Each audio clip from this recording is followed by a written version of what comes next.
All right, once again, good afternoon. So in today's lesson, we will be looking at memory management of an operating system. So we've been talking about processes, and we defined a process as basically an action that a computer performs, basically the execution of software instructions. So if I have a program will be a file that consists of instructions. The execution of those instructions requires certain resources. Amongst those resources, we mentioned we needed the CPU time and memory space. So let's go ahead and just give a brief reintroduction before we carry on. So what does a computer do? A computer does basically input, process, output. So the input are the information and data that we require to be evaluated. The process is the method by which to perform the computation in order to produce an output, which is a result. So the input can be data or instructions that we feed into the computer. So in other words, we want you to do something for us. The process is the instructions for transformation.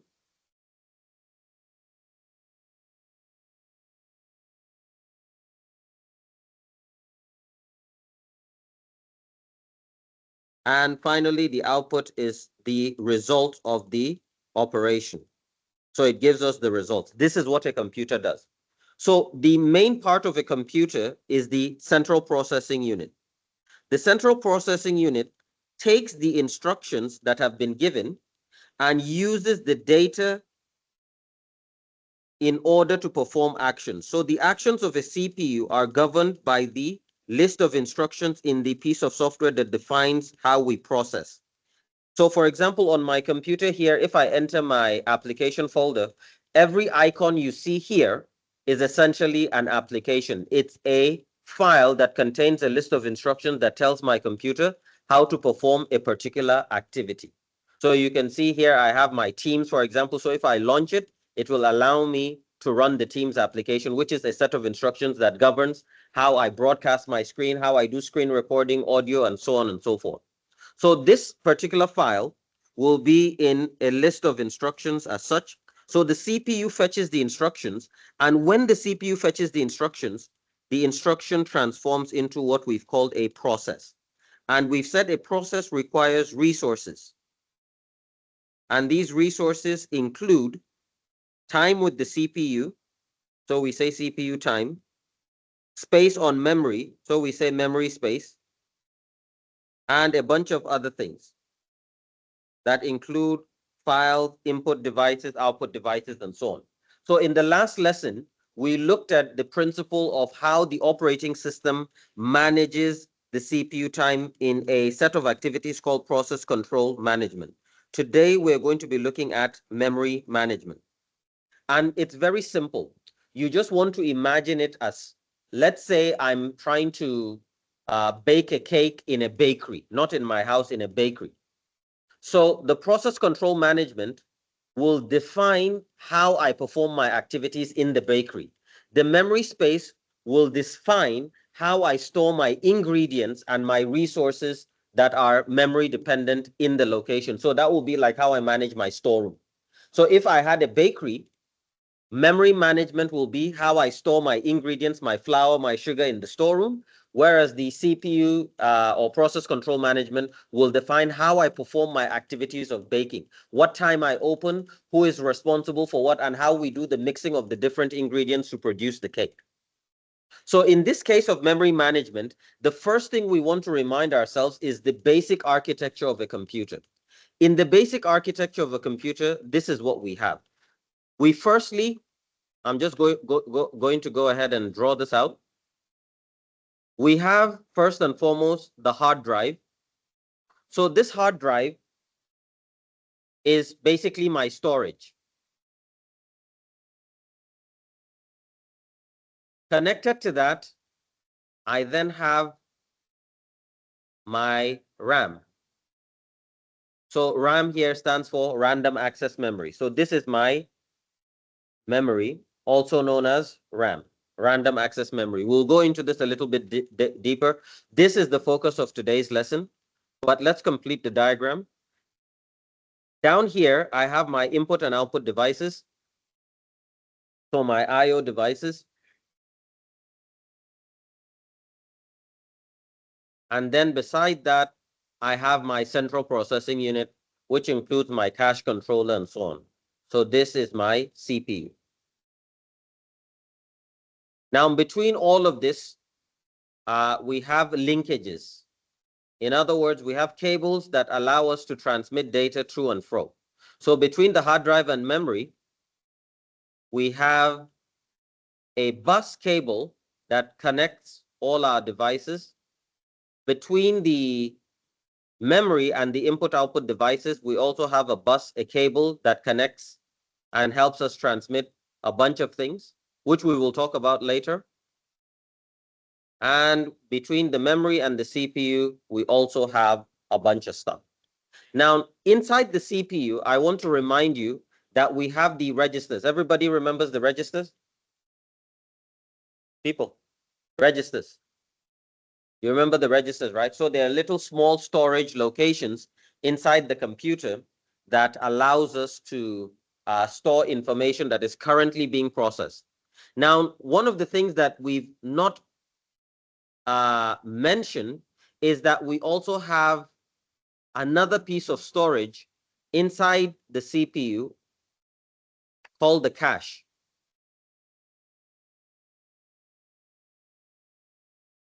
So we'll explain what all of these mean in a minute. What I want you to understand first and foremost is this. The hard drive, the memory, the cache, and the registers, so everything that has a red tick on it is a type of storage device. But why do we have these storage devices? It's very simple, and I'm going to give you an analogy. I want you to imagine if we were baking a cake and we were operating a bakery, our hard drive here is going to be like the supermarket.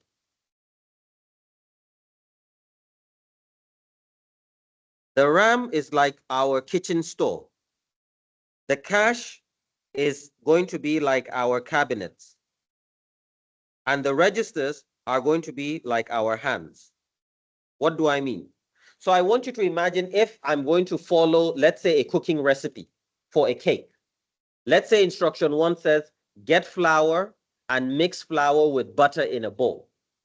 So instruction 1 is get flour. Instruction 2, get butter, and then mix in a bowl. So instruction 1, get flour, requires me to have flour in my storage that I'm going to go get. So if I'm going to go get the flour, I'm going to need some type of container to hold the flour as I get it, correct? So that device that I'm going to use to hold the flour is going to be, in this case, my memory. So again, I want you to imagine, I'm going to get flour and I'm going to put that flour in a bowl. So the bowl is the memory device that I use to hold my flour. In the case of a computer operation, let's say I have a data file that is a music file. So let's label this an MP3. And let's label this an exe file. This is a music player. So I have the data and the operating instructions to convert the data into some type of output. What needs to happen is I need to load the instructions and the data that I'm going to work on onto my RAM. In the same way, if I'm baking a cake, I need to fetch the ingredients and put them inside a container, inside a bowl, so that I can begin processing them. So once they're inside the bowl, I can begin to perform actions on them. So if I wanted to start the process of mixing, I might take in my hand a stick of butter and put it in the flour and begin mixing with my hands. So my physical hands are like the register of the CPU. So the registers are the CPU's own memory storage devices. In the case of a human being operating a bakery, that's the hand. So if I'm holding something in my hand is a type of storage device that holds what I'm working on right now. And the kitchen table where I have my bowls and everything is like my RAM, my workbench. My cabinets, the drawers here are like my cache, where I can store some things and I can retrieve some things. And my storage room is like my RAM, where I fetch my main ingredients. So if there's an ingredient that isn't in my RAM, I have to go buy it. and I'll buy from the supermarket, which represents my hard drive. So if it's not available in the supermarket, it means I can't use it. If it's not installed on my hard drive, it means I can't access it. Does that make sense? So this is the analogy I want you to work with. So the entire focus of today's lesson is on this bad boy, RAM. We are going to see how the operating system manages the storage space in RAM. In order to do that, we need to understand first the concept of management. When we say we're managing storage, what exactly do we mean? I want you to imagine this classroom, and I want you to imagine this classroom completely empty. It's just a square block. If you wanted to prepare this classroom for class activities, you would need furniture, chairs and tables. And then you would need to arrange the chairs and table in a specific way to allow people to enter, sit down, perform what they need to perform, and leave. You will notice that some classrooms have different characteristics. For example, this classroom that we're in, it has 2 doors. Most classrooms only have 1. What is the difference between a classroom with 2 doors and a classroom with 1 door? Obviously, the classroom with 2 doors will allow more people to come in and out at the same time than a classroom with 1 door. So this is to say that if I have a classroom that has only 1 door, the rate at which people can come in and go out is going to be slower than, say, a classroom with 2 doors, which will be double the capacity. And this is also true for all memory devices. So in the same way, this classroom is just a square space. A memory device is just literally a rectangular block that you can store information on. And you can store information in using many different techniques, which I will mention later on. But let's concentrate on just understanding the concept of space. So if, for example, let me give you another analogy that will allow us to explore this. Let's say you have a piece of land, an empty piece of land. So this green rectangle, that's your land.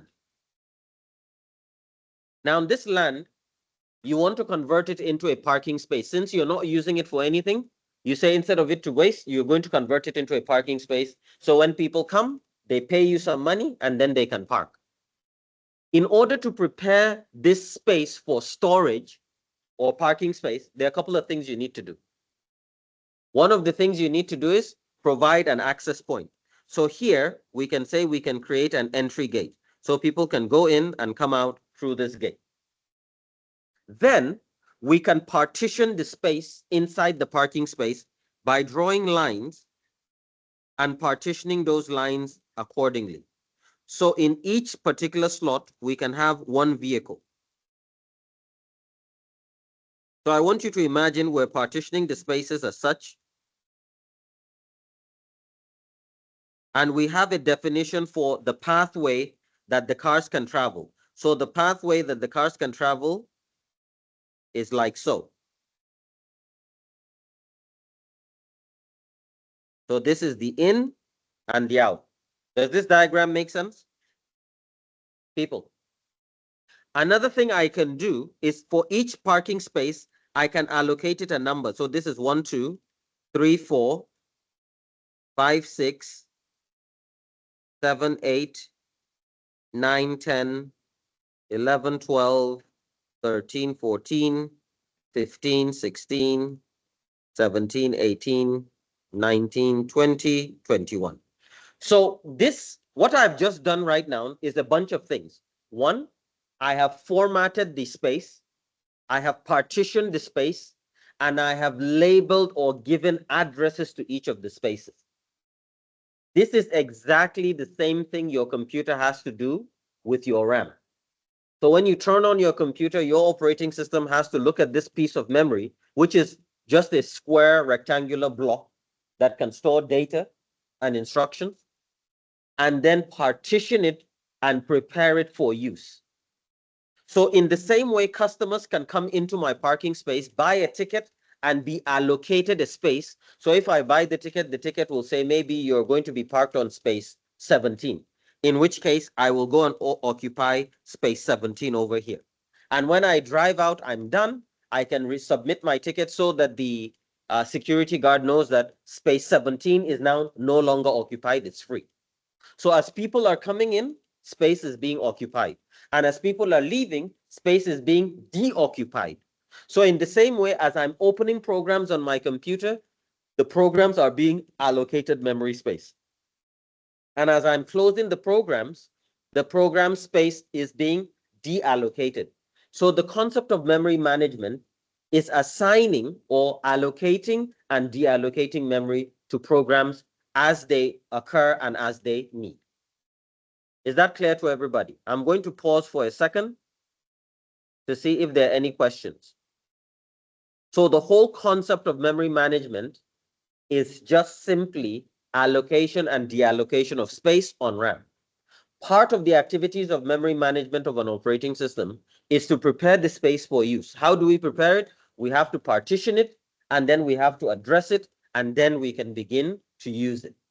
So partition and address. Is that clear to everyone? Can I get a thumbs up from the people at home?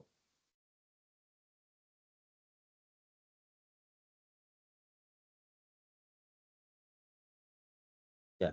So Israel is asking if we can find, he can find these slides. I haven't uploaded them. I'll upload them at the end of this class. So let's proceed. Now, the two main activities I mentioned just now in terms of memory management include what? The first we said is partitioning.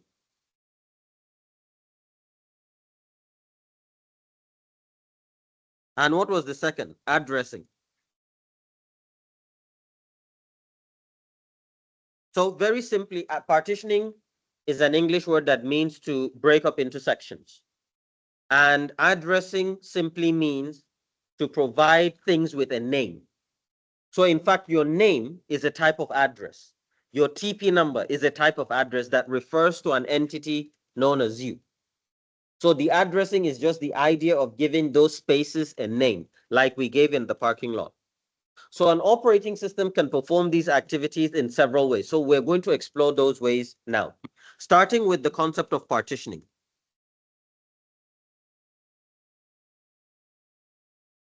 So with the concept of partitioning, we have two main types of partitioning methods. We have something called the fixed partitioning.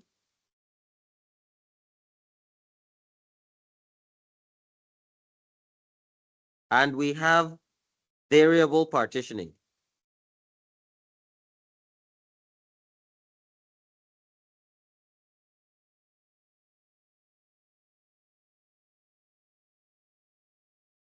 So we're going to explore those two first and foremost. The concept of fixed partitioning basically means if I have a piece of memory, say for example, this blue rectangle here,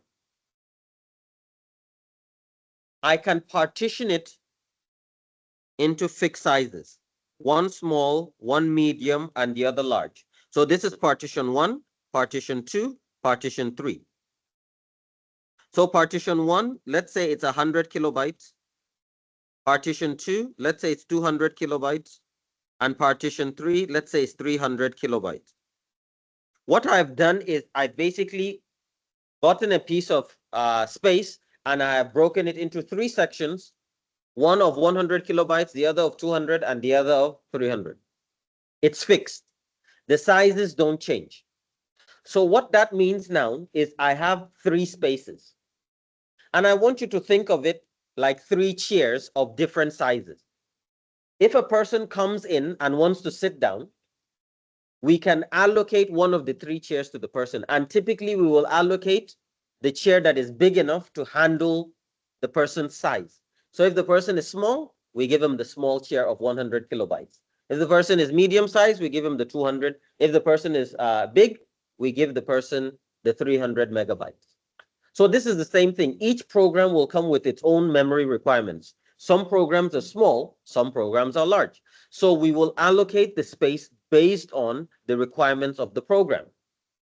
So what happens in the case where we have a program that is so big that there is not a single partition that can handle it?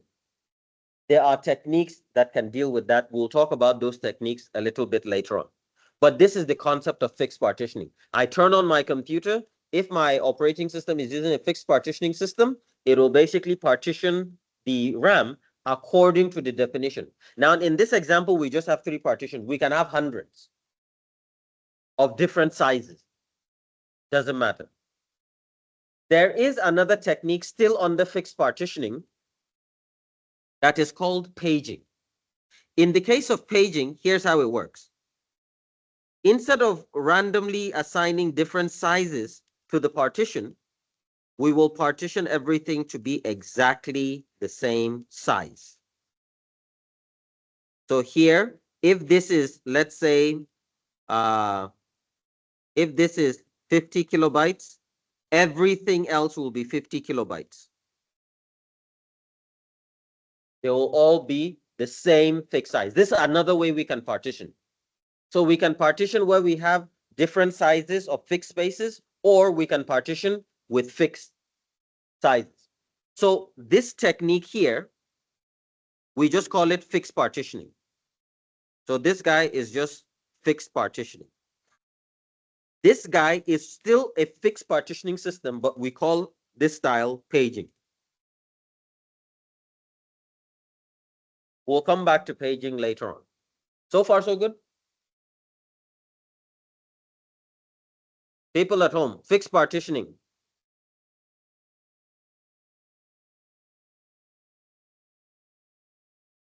All right, doesn't seem to be any questions. Let's move on.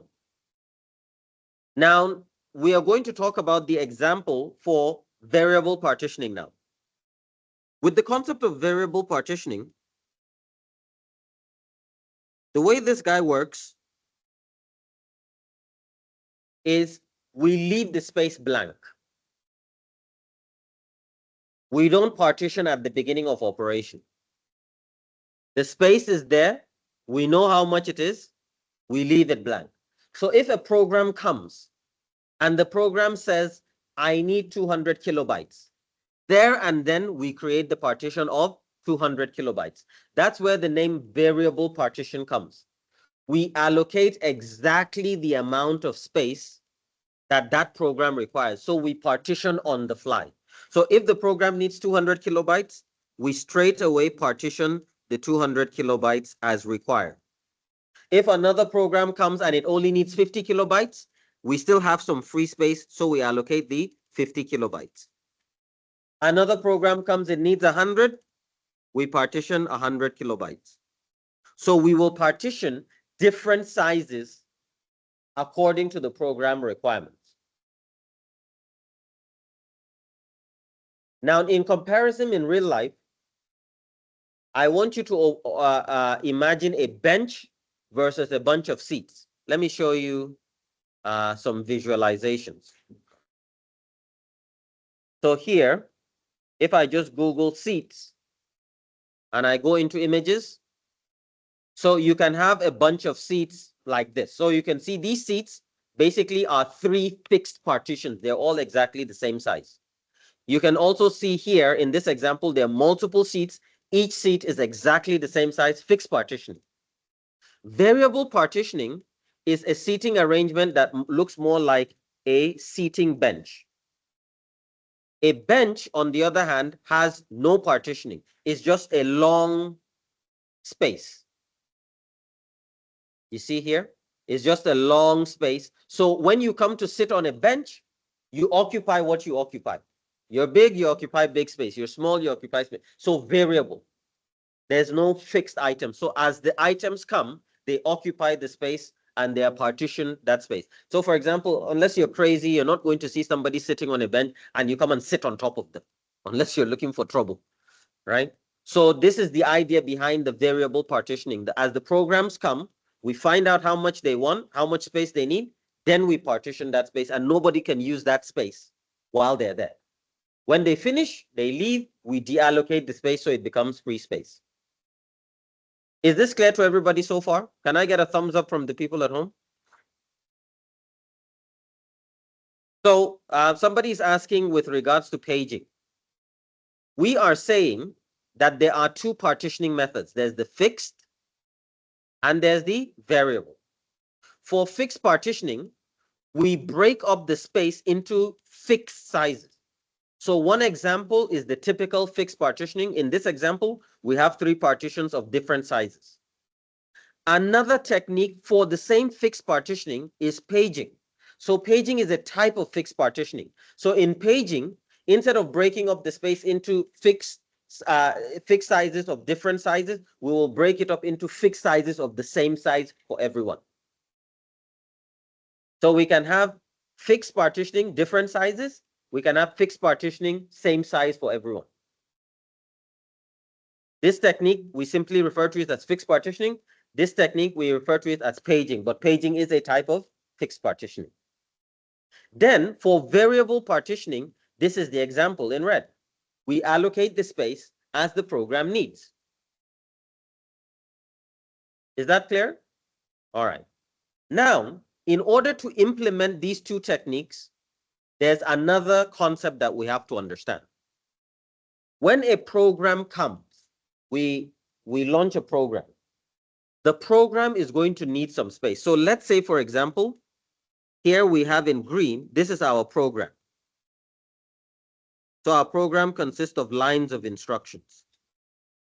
So let's say the size of our program is 250 kilobytes. That's the size of our program. If we were going to use the regular fixed partitioning, it means we only have one partition that this can fit in, the 300 partition 3 here. So we will load the program there, no problem. If we were using paging technique, impossible. The page size is 50 KB. We cannot dump that 50 kg there. We will have to do something to the file before we can use the fixed partitioning technique. And if we're using variable partitioning technique, then all we need to do is very simple. We will have this blank space, and then we will partition 250 KB. And then we will load it into that partition. Very simple. So far, so good? So you can see in the simple fixed partitioning system and in the simple variable partitioning system, we just plug it in to the next place it needs. Now, I want you to imagine that in this case, remember, this entire space is 700 kilobytes. So let's say this entire memory is 700 kilobytes, right? If I have another file now, another program, so let's say this is program 1, this is program 2. And let's say this program is 300 kilobytes. It means if my system is using this fixed partitioning technique, and now I need 300 kilobytes, right now I don't have any. I don't have space. Why? Because P1 is occupying here. This guy, P1, is occupying here. So if I'm using the fixed partitioning system, there's no place for me to put this new program. So what that means in the computer is we have to wait for P1 to finish, then we can do P2. But if we're using the variable partitioning technique, remember, all this is free space. And since I have 700 kilobytes, it means I should have about 450 kilobytes left. So I can then allocate 300 kilobytes for this P2. So in the variable partitioning technique, P2 can run at the same time P1 is running. No problem. But if another program comes and wants space, and we've run out of space, then we're in serious trouble. What can the computer do? This introduces us to one of the techniques that an operating system can use, which is called virtual memory. So we have this concept of virtual memory. So this virtual memory is a technique that the operating system can use when it is constrained with regards to space. So the term virtual means anything generated by a computer. In other words, it's not real space. So when I say something is virtual, typically I mean computer generated. But in this context, I mean something that it's used as memory, but is not really memory. So how does this work? Let's say on my computer here, I have a typical system. Let's say this is 8 gigabytes of RAM. And this is my memory. So if I partition my memory and let's say I'm loading different programs and this 8 gigabytes is occupied, is complete. There's no extra space. What can happen? How do I create more space? I can't. The only way I can create more space is to buy another RAM chip and install. If that's not an option, then the computer's operating system will resort to this thing we call virtual memory. What is virtual memory? Virtual memory is just the idea of borrowing some space on the hard drive and using it as memory. So it's memory, but it's really the hard drive. So that's why we call it virtual memory. And the way it works is if your RAM is full, then you take something out, you swap out, and then you take something from the virtual memory and then you swap in. Allow me to explain. So imagine this table in this classroom, my table is RAM. Anytime I want to use a tool or a resource, it occupies space. So I open a file, it occupies some space on my RAM. So let's say I open many files, many programs, and the entire surface of my table is covered. No more space. My bag is my hard drive. But I cannot use things while they're on the hard drive. I have to take them out. I have enough space on my hard drive that I borrowed as virtual memory. So let's say inside this pocket of my bag is my virtual memory. So I can store other things inside my virtual memory. But the only way I can read or access those things is if they're on RAM. So if my RAM is full, here's what needs to happen. At the time I want to use something that is not on RAM, I have to pick it up, pick something up that I'm not using, put it back into virtual memory. So instead of putting it in hard drive, I'll put it into virtual memory and take from virtual memory what I want, and then it'll occupy the space. That's the swap out, swap in. Since I have a fixed amount of space, the only space that the CPU can access is the RAM. So this swap in, swap out means anything else I want to open, I have to open it on virtual memory. So it means if I've run out of space, let's say this is a file. If I've run out of space, I will need to take this file, for example, if I'm not using it now, and put it on virtual memory. And then if there's something on virtual memory that I actually want to use now, I can then take that item. I can then take that item from virtual memory and then swap it in to the space that the thing I swapped out was occupying before. Very simple. So that's a swap out and a swap in, and that's virtual memory. So in this case, if the size of my virtual memory is 2 gigabytes, let's say it's 2 GB, it means my computer's processor will assume I have 10 gigabytes of memory, 8 plus 2. But in reality, I only have 8. And I can only access what is on that 8. So far, so good, people? So people at home, can I get a thumbs up? Yes.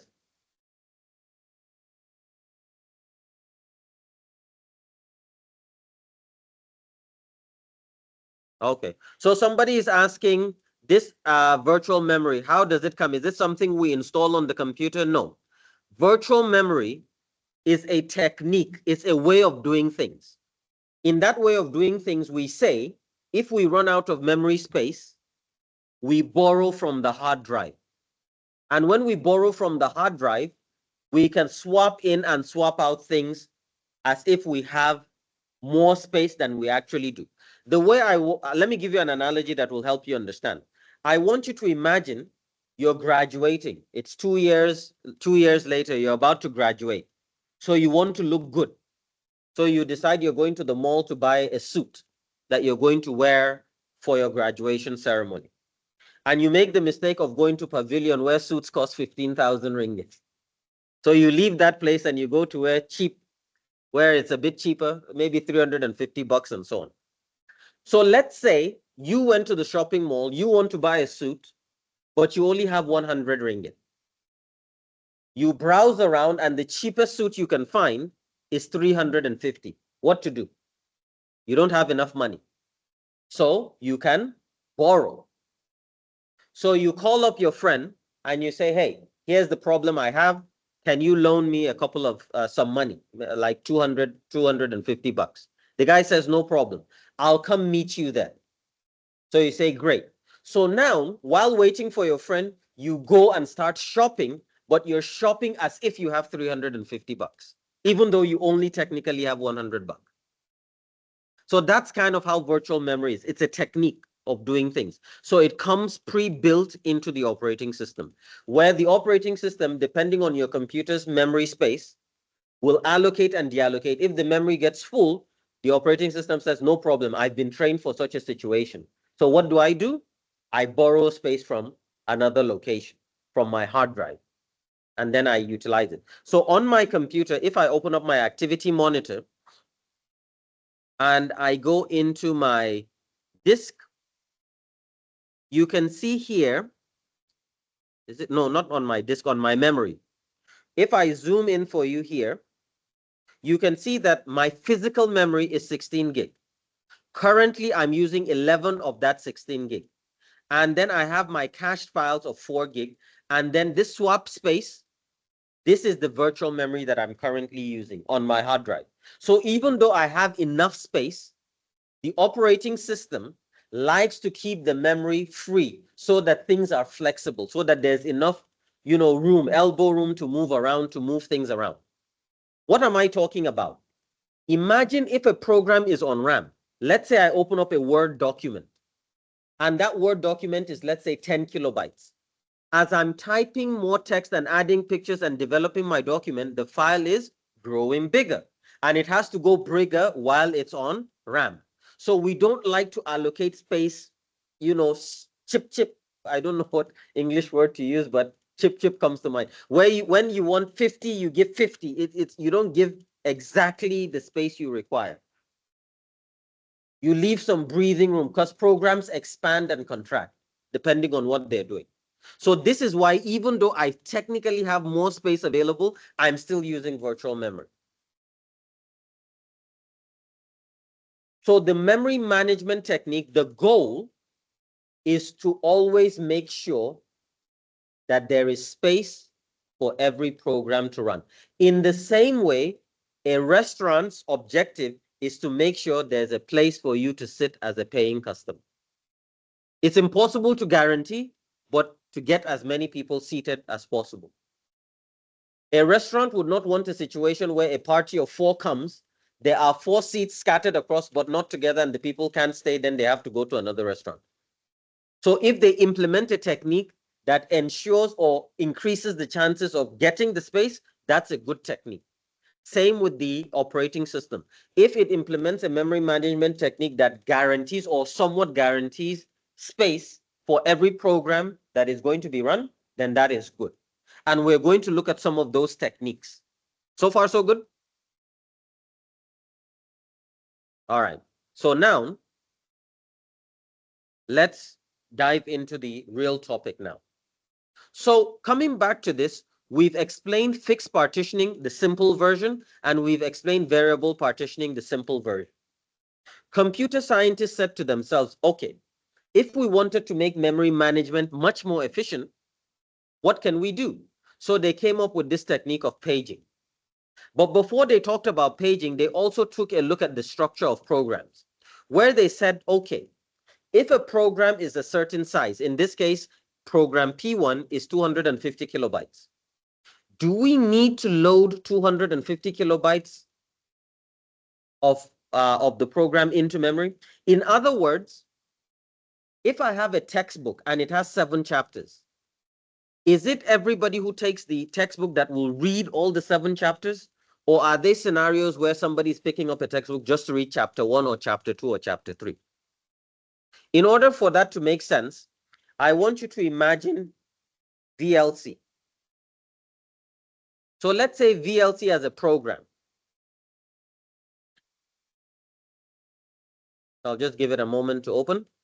So VLC as a program, on my screen here, what can it do? It can play music, it can display photos, it can play movies, and it can also stream movies. So if I have, for example, a network address, like a YouTube video, I can stream it. So this VLC player has several functionalities. It can play music, it can play video, it can stream video, and it can also display images.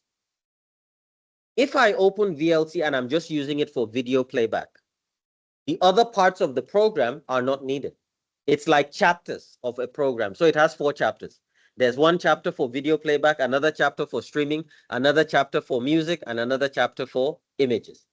If I'm not viewing images, we don't need to load the part of the VLC player that has instructions for decoding images. If I'm not playing music, we don't need the part for music. So in this way, instead of loading the entire program, I load a segment of the program. So this is where these techniques come into play. The paging, and there's also another technique called segmentation. So let me do this. So with regards to segmentation, it also falls under the variable partitioning techniques that we mentioned. In the case of segmentation and paging, here's how it works. A program can be partitioned into segments in the same way a memory space can also be partitioned.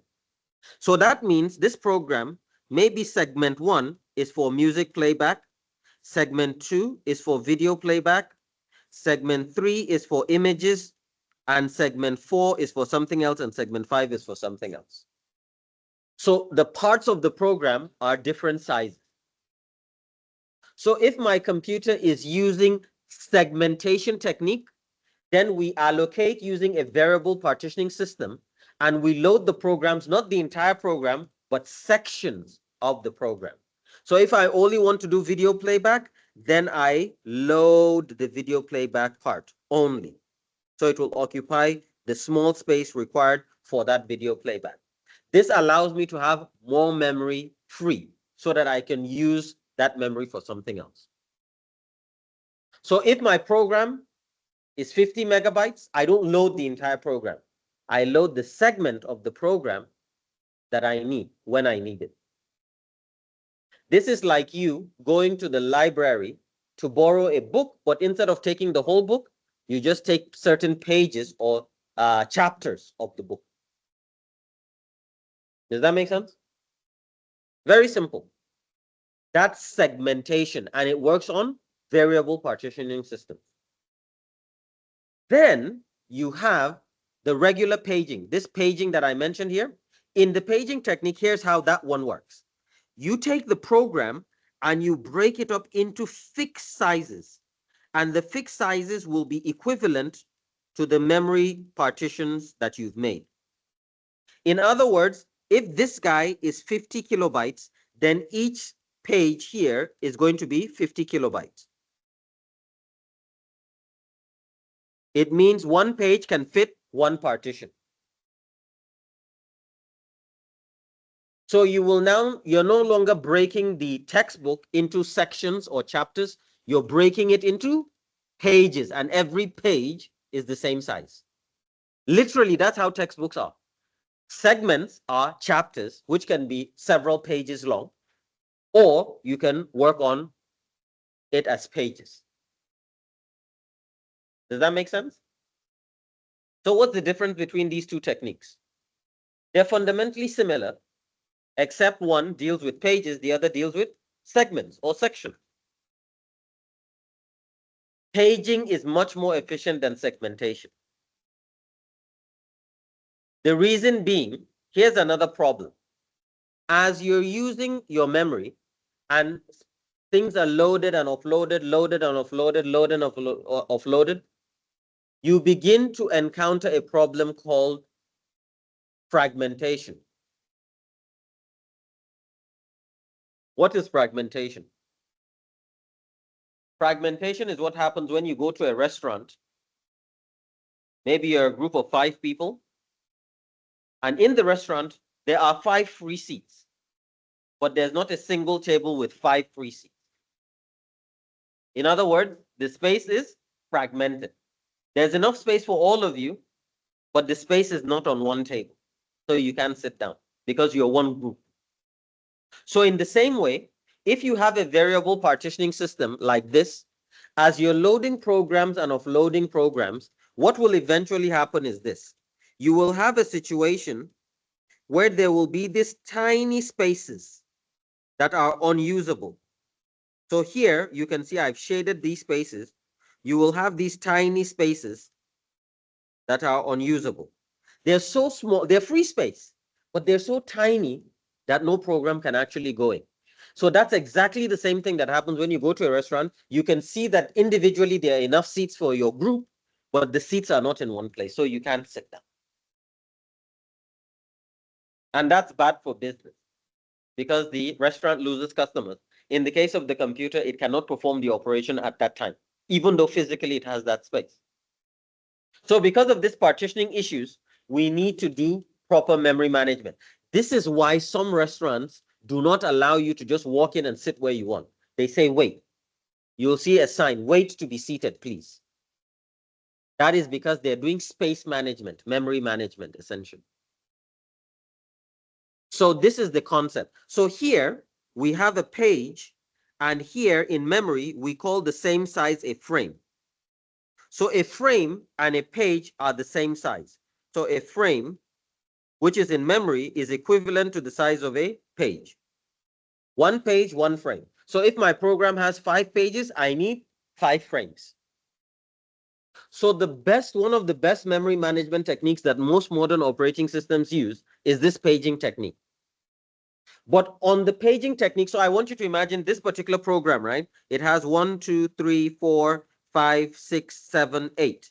8 pages. So that means it needs 8 memory frames. But remember, we said a program can have segments. And I don't always need to load every part of the program when I'm running the program. I only need certain bits, right? So there's another technique on the paging called demand paging.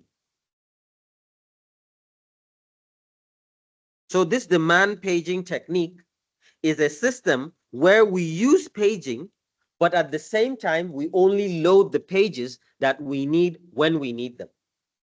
So think of it this way. My program has 8 pages, right? I don't have to consume 8 pages on memory. Since I'm not running the entire program at once, I'm going to be running it page by page. Just like when you're reading a book, you're not reading all the pages at once. You're reading page by page, line by line, right? So what the program can do is we can load the first 4 pages. When the processor is fetching, decoding, fetching, decoding, fetching, decoding, when it reaches pages 4, we delete page 1, 2, and 3, and then load page 5, 6, 7. So we have a small space, but we can still run our program, no problem. So this is the concept behind memory management techniques. So along with paging, demand paging, and virtualization, virtual memory, these two concepts work together in modern operating system to provide us the space we need for our operations. So what we want to do now is we want to jump into the theory and take a look at what we have installed. So here you can see the learning outcomes is we want to be able to describe paging and segmentation, which we've already achieved. What is paging? It's a memory management technique that partitions the RAM into fixed sizes called frames and partitions the program into fixed size of equivalent frames called pages. A page is equivalent to a frame, and we can load the pages as we want. Under paging, there's another sub-technique called demand paging. Regular paging, I load all the pages of the program. Demand paging, I load only the pages of the program that we require. So we load them in small sections to manage space a little bit more. What about segmentation? Segmentation is similar to paging in that we take a section of the program and we partition the program based on sections, not on pages anymore. So sections. So these sections can be of different sizes, and we implement it using variable partitioning techniques. Now, the second part says perform page replacement calculations, and various page replacement algorithms. This concept of paging has a small problem. When we combine it together with virtual memory, the swap in, swap out process, here's one of the things that can happen.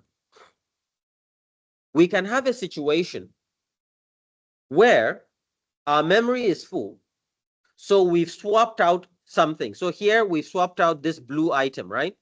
So the fact that this blue item has been swapped out, it's still technically open as far as the CPU is concerned. So let us say now the CPU wants the blue program. It has to be swapped back in. But here's how it works. My memory has, my RAM has 8 gig. My virtual memory has 2 gig. So my CPU assumes I have 10 gig. So the way it operates based on 10 gig. And the way the operating system knows which programs are open, it has a list of all open programs. So as long as this thing is on the list, it means the program is running in the background. But sometimes that program can be in virtual memory, and sometimes it can be in real memory. But the CPU can only access something if it's in real memory. So if my CPU looks at this list and says, I want program X, and program X happens to be here on virtual memory, it means technically I cannot access it. I have to swap it in, but in order to swap it in, I have to swap something out. So the way this works is the CPU, this guy, will communicate with the RAM, this guy. The RAM has something called the memory management unit. It's a piece of software that is attached to the RAM, where the CPU will say, I want program X. I know program X is on the list here. I want program X. So the memory manager now has to fetch program X and give it to the CPU. But remember, program X is in hard drive. So that will result in something called a page fault. A page fault is an error that occurs when the CPU wants something that is not on physical memory. So when that error occurs, what do we need to do? Swap out, swap in. Simple. When the thing we want is not in memory, we need to go to hard drive, find it, swap it in. And if our memory is full, we have to swap something out. So that is what we're going to be exploring in the text. And that is the main bread and butter of today's chapter. So this is the page replacement calculations and page replacement algorithms. So let's carry on. We're going to introduce a couple of terms. So first here, we've already talked about the virtual memory concept. So the virtual memory concept is a situation where we separate the use of logical and physical memory. Now the text here, when you're reading it, it might be a little bit confusing. So let me simplify it for you. I want you to imagine a classroom full of students and an attendance list. Your attendance list is a logical list of all the members of this class. It's a logical list because the way the list is arranged is probably alphabetical. But the way students are seated in a classroom is not alphabetical, it's random. This is exactly the same thing we mean by this list here. This list is a logical list. So the operating system and the CPU have a list of all the programs that are open. And this list is a logical list. It's alphabetical. But physically, the way the files are arranged on RAM is random. So if I want to fetch something from physical space, I need to locate it using a map. In other words, I want you to imagine if, let's say, there's a student here in this classroom called Abubakar. If I want to locate Abubakar physically in the classroom, I have to have a method of locating it because the students are not arranged in alphabetical order in the classroom. They are random. You see? So the idea here is how do we locate this? So this list contains the names of all the files and their physical address on RAM. The names of all the files and their physical address on RAM. So this is what we mean by separation of logical versus physical memory. The logical memory is just the list of items we have. The physical memory is the address on physical memory where those items are located. So if the item is currently swapped out, its address will be in hard drive, not in memory. So when the CPU says, give me process X, and process X is in hard drive, page fault. So we'll have to do a swap in, swap out, and change the address from that. When we move it, we have to update the address. So there's a list that maintains those addresses for us. So the concept of virtual memory allows for large virtual memory or large spaces to be provided for programs that are otherwise too big for physical memory available. So if I have if I have 8 gigabytes of RAM and I have a program that needs 10 gigabytes, I can still run it using virtual memory. Programmers do not have to worry about space when writing overlay codes. Virtual memory implementation uses demand paging or demand segmentation. So what is being said here?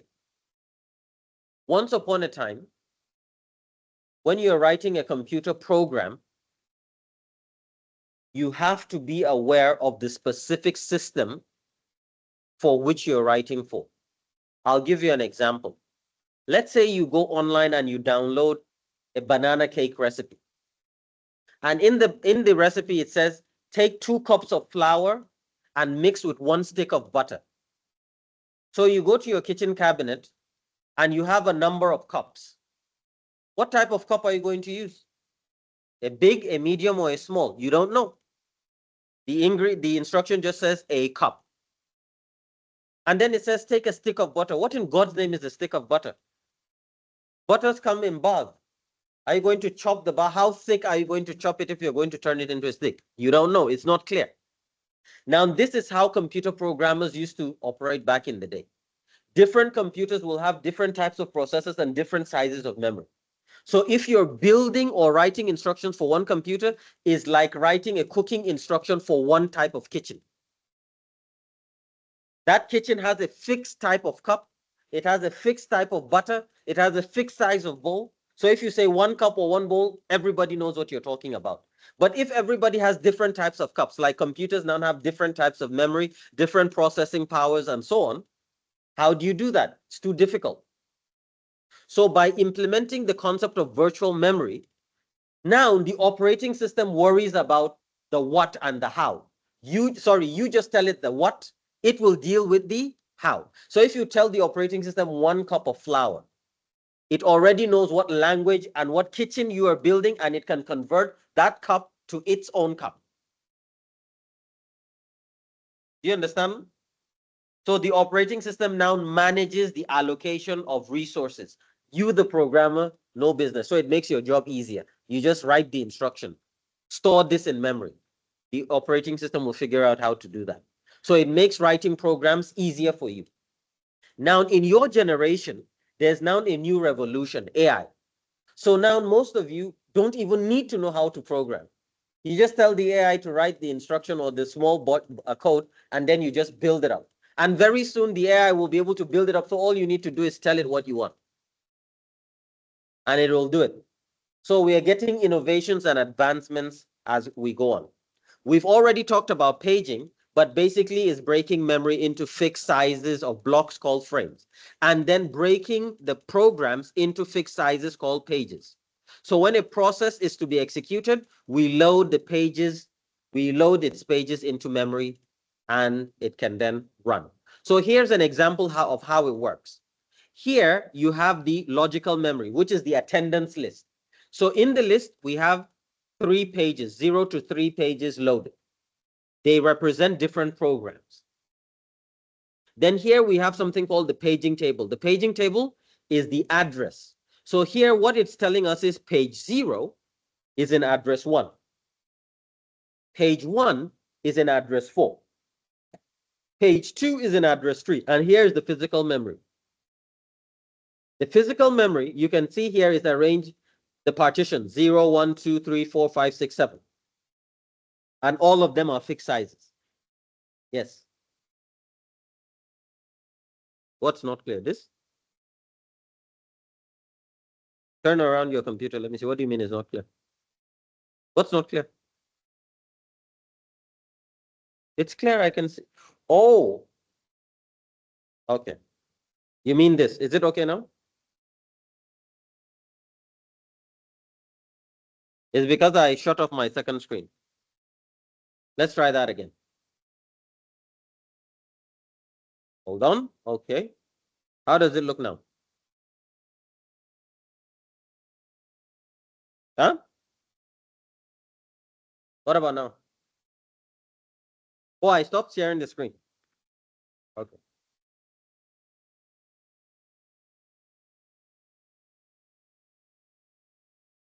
Okay. Okay. So this was what you said you couldn't see clearly, right? So as I was saying, here's the logical memory. Logical memory means the list that the CPU has. In other words, who is present in class. The paging table is the address location of where these things are in physical memory.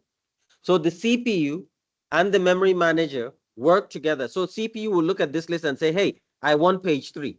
In order for page 3 to be fetched, we have to go and find where's the address of page 3. Oh, it's in slot 7. So here's slot 7.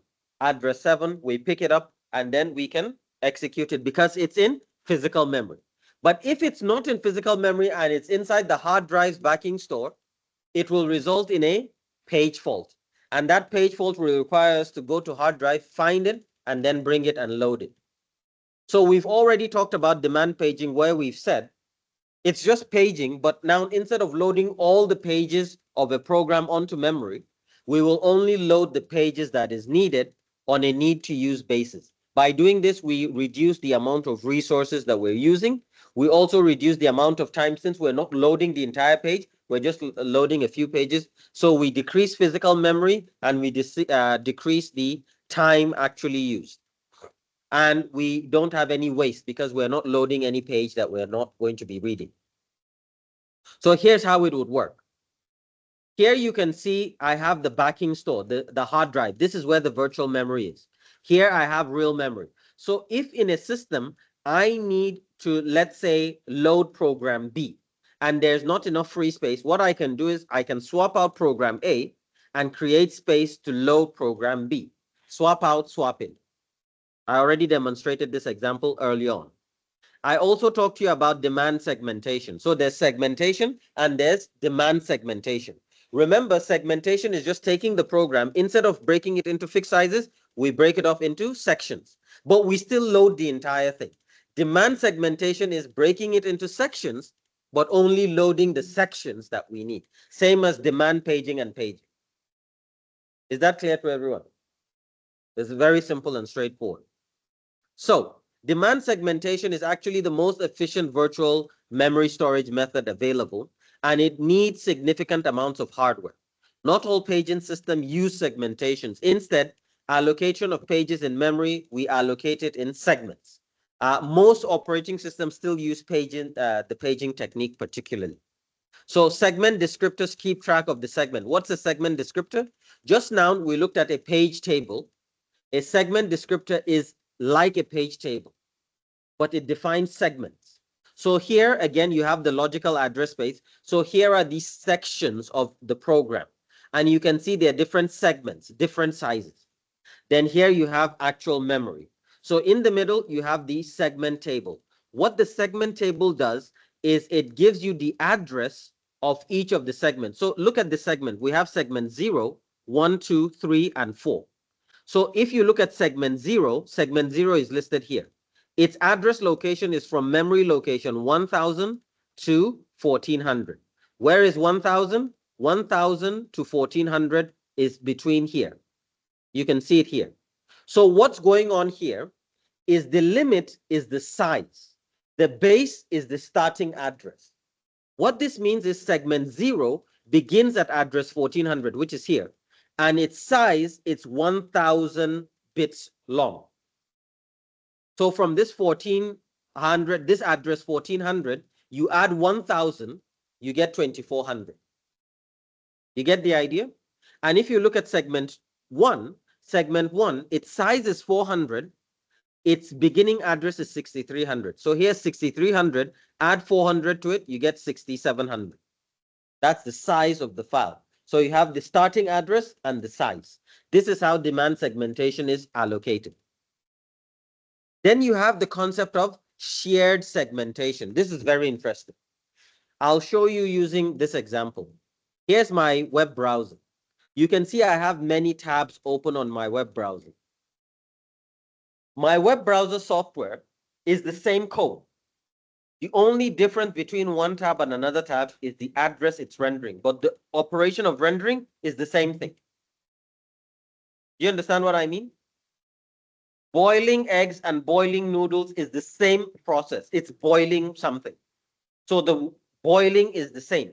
Just how long and what I'm boiling is the difference. In the same way, a web page that I'm trying to access using my software, my web browser software, is just rendering HTML text.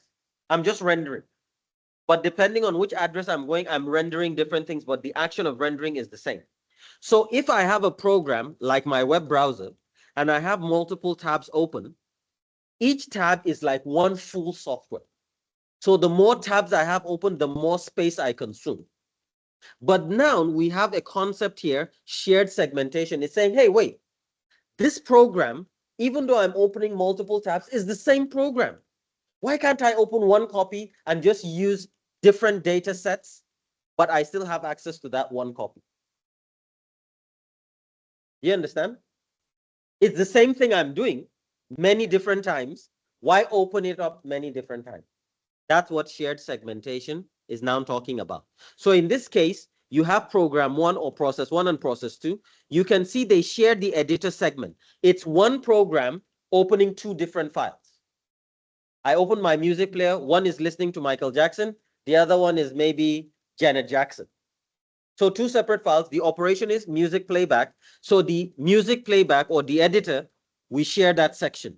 But the data file, different data files. So here, data one and data two is on different segments of this. So the idea here is both these processes can share one memory location because it's the same instructions that are there. The only difference is the data that we're transforming, but the steps the same. So we don't need to duplicate the steps. We just have the data with one copy of the steps. Does that make sense? I'll give you another simple example. Let's say all of you are sitting down here and I wanted to give you an assignment. I can waste paper and print one copy for everybody, or I can just put one copy on the projector so that everybody shares that one question. That's what shared segmentation is doing. A program can open multiple copies of itself. But if it opens multiple copies, why duplicate the same code? You just have that one code. But since the code is working on a different data set, each data set will be different and each process will share the instruction, but the data that it's working on is different. Just as you're sharing one question paper, but all of you are doing your assignment individually because your data that you're using to do the assignment question is different. So you produce different things using the same instruction. So why duplicate the instructions? That's shared segmentation. Any questions so far? People at home, any questions?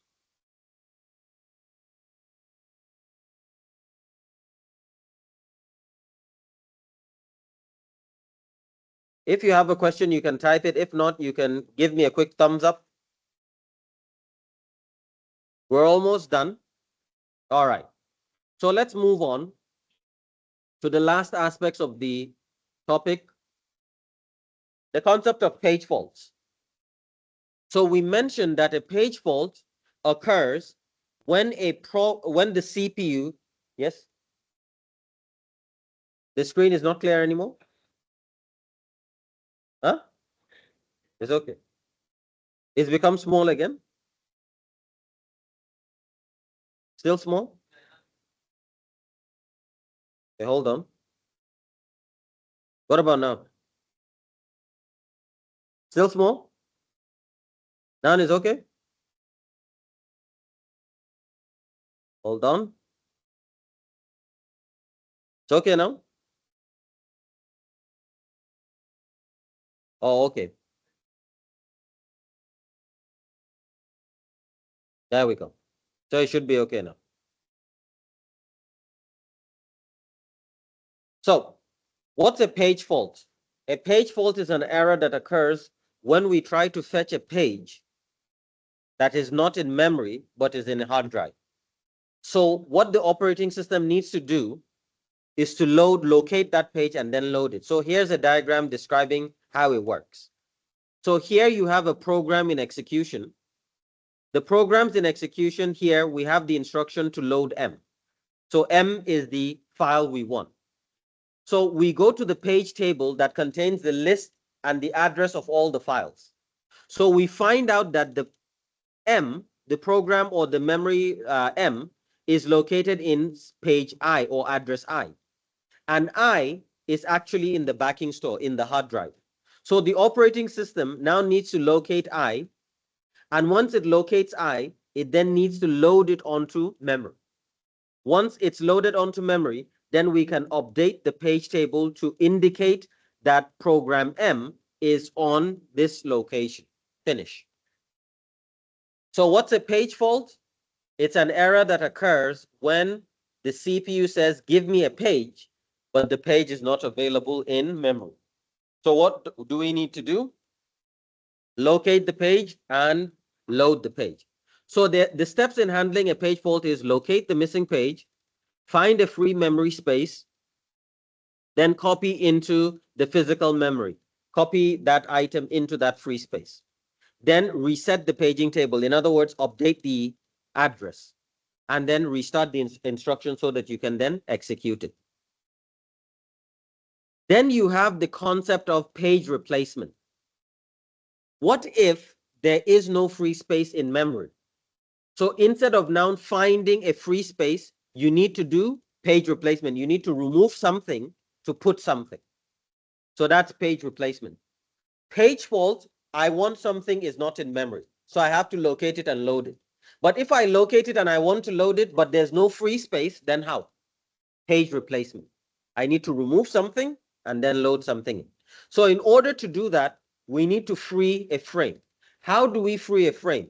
There are several algorithms and techniques that we're going to be looking at. So here's an example.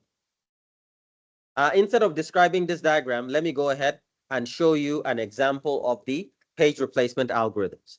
You have the first in, first out, the optimal, and the least recently used. So let's start with the first in, first out. In this segment, I'll show you an example.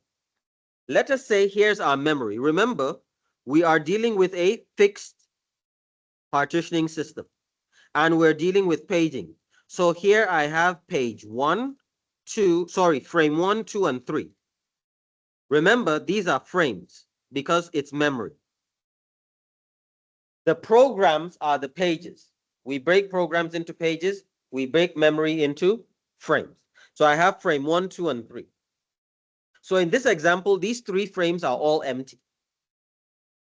Now, in our example here, in an operating system, this is what an address looks like. If a CPU wants a certain value, it gives an address like 0100. It's a binary value usually. So it's a long string that represents the address. For simplicity, we are just going to be using page numbers to illustrate our example. So what you're seeing here is a list of pages of different programs that my computer wants. Page 1, then page 4, then page 1, then page 6, then page 1, and so on. The best way I want you to imagine this is orders at a restaurant. So a restaurant might have 10 menu items. Each of the 10 menu items is a separate page of operation. So if a person wants fried rice chicken, it's page 1. So you can have multiple page 1 orders in the kitchen. If the person wants noodles, it's page 2. If the person wants coffee, it's page 3. So you can see in the order list in the kitchen, you can see 1, order 1, order 2, order 3, order 1, order 2, order 3, order 1, item 1, and so on like that. So what we're seeing here is the same thing. You see multiple ones, we're just calling on the same page. We want to operate on the same page multiple times. There's a bit of code that we're fetching that we want to repeat. So in this case, if we have a system, and let us say we have several pages, let us say the list or the queue is we want page 1, then page 7, then page 4, then page 1, then page 2, then page 3, and so on. The first step now, the CPU will take a look and say, all right, the first page we need is page 1. Is page 1 loaded into memory? Note that memory is empty. So no, it's not on memory. So what happens? Page fault. So we will generate a page fault. So now we have one page fault. When a page fault occurs, what happens? We locate the item in memory and then we load it. So that means here we will load with page 1. We find free space and load it. Then we move on. Now we want page 7. We take a look at the memory. Frame 1 has page 1. Frame 2 and frame 3 are empty. So page fault. So we have a second page fault. What happens? We locate it, find free space, and load it. So here's free space, we load page 7. Now the operating system or the CPU says, I want page 4. Page 4 is not loaded. What happens? Page fault. So we have another page fault. So we now have to go look for page 4 and load it onto free space. Now we want page 1. What happens? We take a look at memory. Page 1 is here. So no problem. We load it. We tell the CPU you can carry on. It's available. CPU carries on, no problem. Then now we want page 2. We take a look at the memory. Page 2 loaded? No. So page fault. So what happens? Now we don't have free space to just load. So we have to find somebody to remove. Who do we remove? Page 1, page 7, or page 4? If we're using first in, first out, who was the first to come in? Page 1. So that means we will now remove page 1 and put it in the hard drive, swap out, and then pick up page 2 and load it in, swap in. Then the CPU says, all right, I want page 3 now. We take a look at memory. Is page 3 there? No. Page fault. What happens? Again, we have to find something to remove. So who is the second oldest page? 2, 7. So we get rid of 7 and we load 3 into 7. Now, was that hard? That's the concept of page fault and page replacement. So this is the first in, first out method. So let me show you. Now, why are we counting the number of page faults? Every time there's a page fault, it means we need to stop what we're doing and there's a delay. We have to go to memory, hard drive, locate something, bring it to memory, and then load it. It takes time. So every time there's a page fault is a delay. That's like you going to a restaurant to order fried rice and they say, sorry, our rice finished. Wait for this gentleman to go to the supermarket and buy some rice and bring.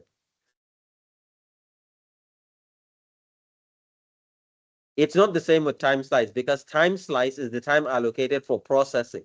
This is the time consumed for loading and offloading memory or data from memory. We have to stop because we don't have the ingredients. We have to wait for the data to come. So the processor cannot process until the data is made available. So if the CPU is saying, I need data X, and we check data X is not on RAM, we have to wait for the CPU, for the system to now load, and it takes time. So that's like you being in a restaurant, instead of you order, they say, sorry, our ingredients is finished. We have to go buy new ingredients, so you have to wait. Our rice is finished, we have to boil new rice. You get it? All right. So let's head back to the slides and complete this. We're almost done.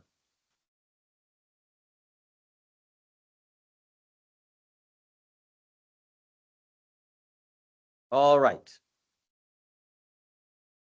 So moving on, looking at the first come, first serve, here's an example of what a test question can look like. It says here, perform an analysis on the first in, first out algorithm for the following string of memory references. So here at the top, you have the string. These are the pages that are wanted in a queue. It then tells you, assume that there are 3 frames. In this example, it's telling you that your memory has 3 partitions. That's what 3 frames. Be very careful. In the test, The question can say 2 frames, so you only have 2 slots, or 5 frames, so you have 5 slots. So in this case, we have 3 frames. So how do we work? We create the 3 frames, all of them empty. And since we are beginning with an empty frame, the first instance is a page fault. That's why it's shaded. If you look at this 7, it's shaded to indicate that there was a page fault. So we load the 7. Now we want 0.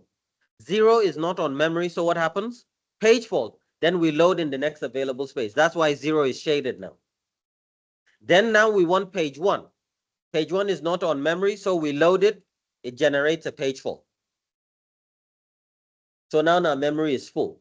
And we want page 2. So what happens? Page fault. Who do we replace? 7. Now we want 0. 0 is already loaded. No problem. Life goes on. Now we want 3. 3 is not there. Page fault. Who do we replace? 0. Now we want 0. Page fault. Who do we replace? Now we want 4. Page fault. Who do we replace? Now we want 2. Who do we replace? Now we want 3. Who to replace? Now we want 0. Who to replace? You get the idea. So by the time we're done, we want to count how many page faults. They've been 15. So that means 15 times we have to stop, drop what we're doing, and go to memory, hard drive, and load, swap out, swap in, whatever we need to do. And then carry on. So if I have several algorithms, I can test them and count how many page faults there are. The lesser the page faults, the better. So we've looked at first in, first out. The next technique we'll look at is, goodness gracious me, my battery is dead. The next we will look at is the concept of, if I have a situation where I'm generating a lot of page faults, what can I do to reduce the number of page faults? Your common sense might tell you, well, if you're experiencing problems, you can try increasing the size of your memory. If you increase the space, there should be more space to do things, right? So this scientist called Belady performed an experiment and he noticed something unusual. And we call that observation the Belady's anomaly. In the Belady's anomaly, what he did was he increased the number of the space, the number of frames. So instead of reducing the page fault, he noticed that the page fault actually increased, which was strange. So look at the chart he built. On the x-axis, you have the number of frames. And on the y-axis, you have the number of pages, of page faults. So for a particular reference string, when he was only having 1 frame, he generated 12 page faults. When he now doubled it, he increased it to 2, he still had 12 page faults. When he increased it to 3 pages, the page faults reduced to 9. He then increased the number of pages to 4, then something ridiculous happened. The page faults increased. That's weird. It increased to 10. Then he increased the pages to 5, and then the errors reduced, page faults reduced to 6. But after 5, no matter how many pages he increased, it stays, it wasn't any better. It remained at 5. So this is the Belady's anomaly. And it's proof that the first in, first out isn't particularly the best of algorithms. So through that research, they developed the optimal. The optimal is one of the best memory, basically virtual memory management systems. So how does it work? Again, we have the same reference string, 3 pages, or rather 3 frames. So frames are empty, page fault, page fault, page fault. So we load 7, 0, and 1. Everybody is with me?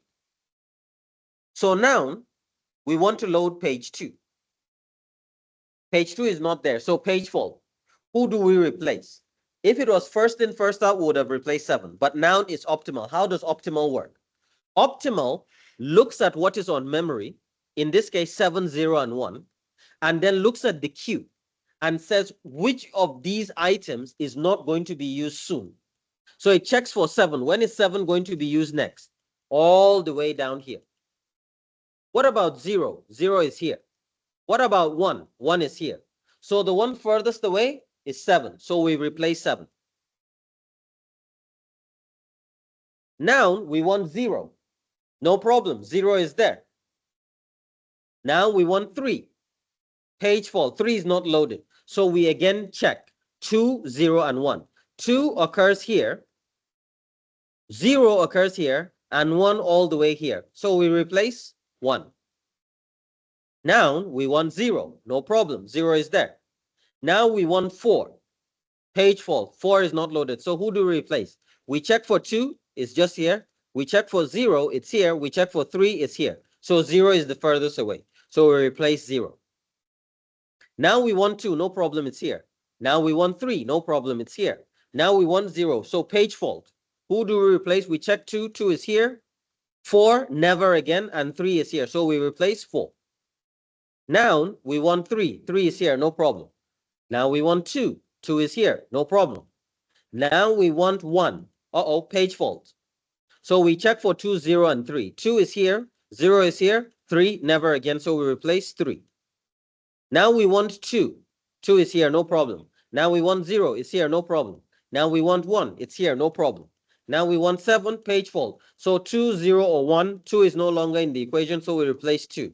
Now we want 0. No problem. Now we want 1. No problem. So we count the number of page faults. Now it's 9. So from 15, we've gone down to 9. Yes? It won't matter. We can remove anyone. So he's asking if there are 2 numbers that are in the list that are no longer in the queue. Would it matter? It doesn't matter who we get rid of. It doesn't matter. Now, the problem with the optimal, as you saw, is anytime the memory is full, you need to analyze the memory and then you need to check the queue. That takes some time, which also takes some circuitry. So an operating system that is going to implement the optimal needs extra processing capability to implement that optimal technique. So in other words, it's not cheap to implement. It's the best, but it costs money. So what if you have a system, but you don't want to spend the cost on hardware to perform this analysis? Is there a better technique than first in, first out? Yes, the least recently used. The way this guy works is instead of checking the queue, it checks the history. It checks the past. In the past, what has happened? So we have the same list, 701, page fault, page fault, page fault, no issue.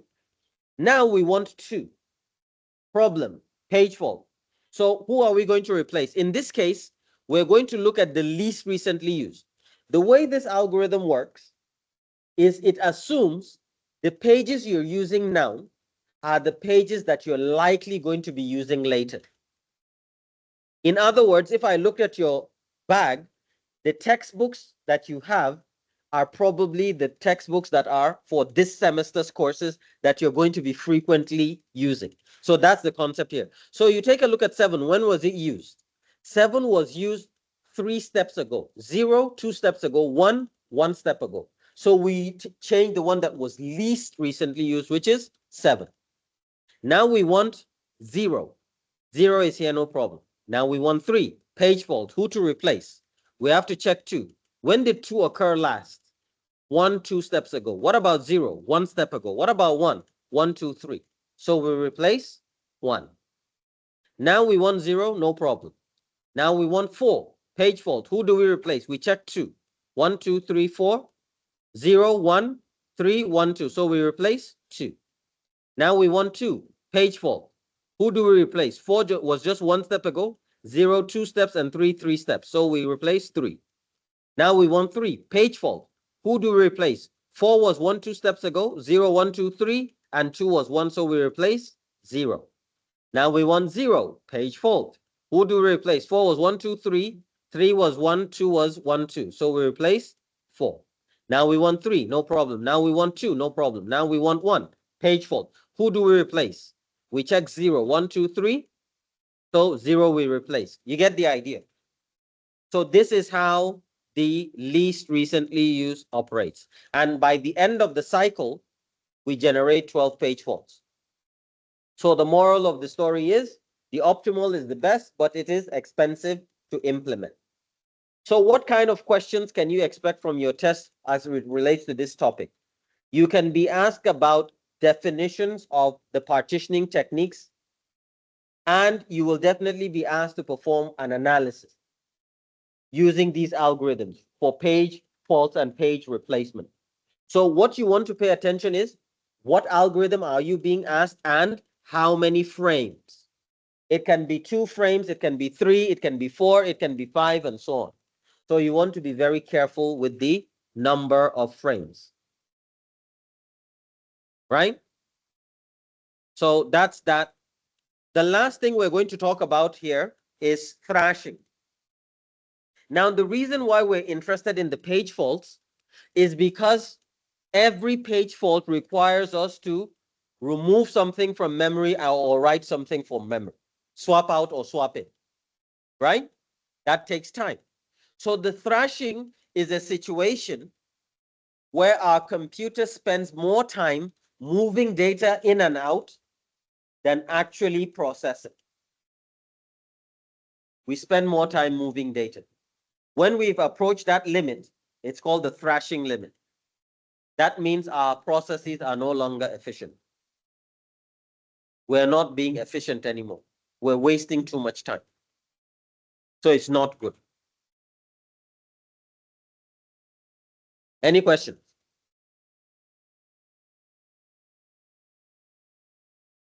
So people at home, any questions? Yes?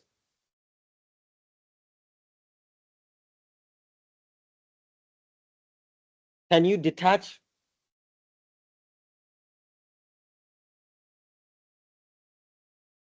That's what happens with the swap in, swap out, as I showed in this diagram here. You can see it here. If the memory is full and we have open programs, we can take what is in the open program, swap out, and take something, swap it. So we swap out to create free space, and we swap in to load what we want to use now.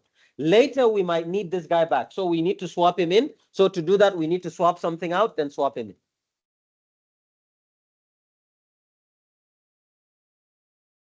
By yourself? No, he's asking, can a user control the swap in, swap out? No. The only thing you might be able to do on some operating systems is define the size of your virtual memory. So you can say to your operating system, I want you to use 512 megabytes or 2 gig or 3 gig or 4 gig. That's the extent. But actual pushing things, you don't have any business. The operating system's job is to do that.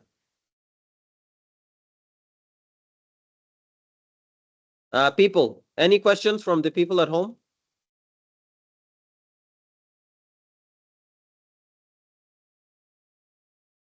Any questions? So I had wanted to cover the topic of file management, but after file management, we have disk scheduling. And these are two very simple topics. So I think rather than rush the file management, it's just about 10, 15 minutes. But rather than do that, I think I'll stop here. And then next week, Monday, buffer week, same time, I'll announce the venue for those who want to attend. If we don't get a class, then it will just be online. But same time, we will then cover the last two topics. I will provide you with a video for these case studies and just this exploration, which will just be a 2-hour video that is not going to be needed in your test 2. So for your test 2, you only need to worry about operating systems all the way to disk scheduling. 4 topics. File systems is very straightforward. It's just to talk to you about how your operating systems formats and stores items inside the hard drive. So it's just basically conceptual. I'm not going to ask you much questions there. So I'll go ahead and stop the recording, and we can then deal with the attendance. So next week, we'll look at disk scheduling and file management.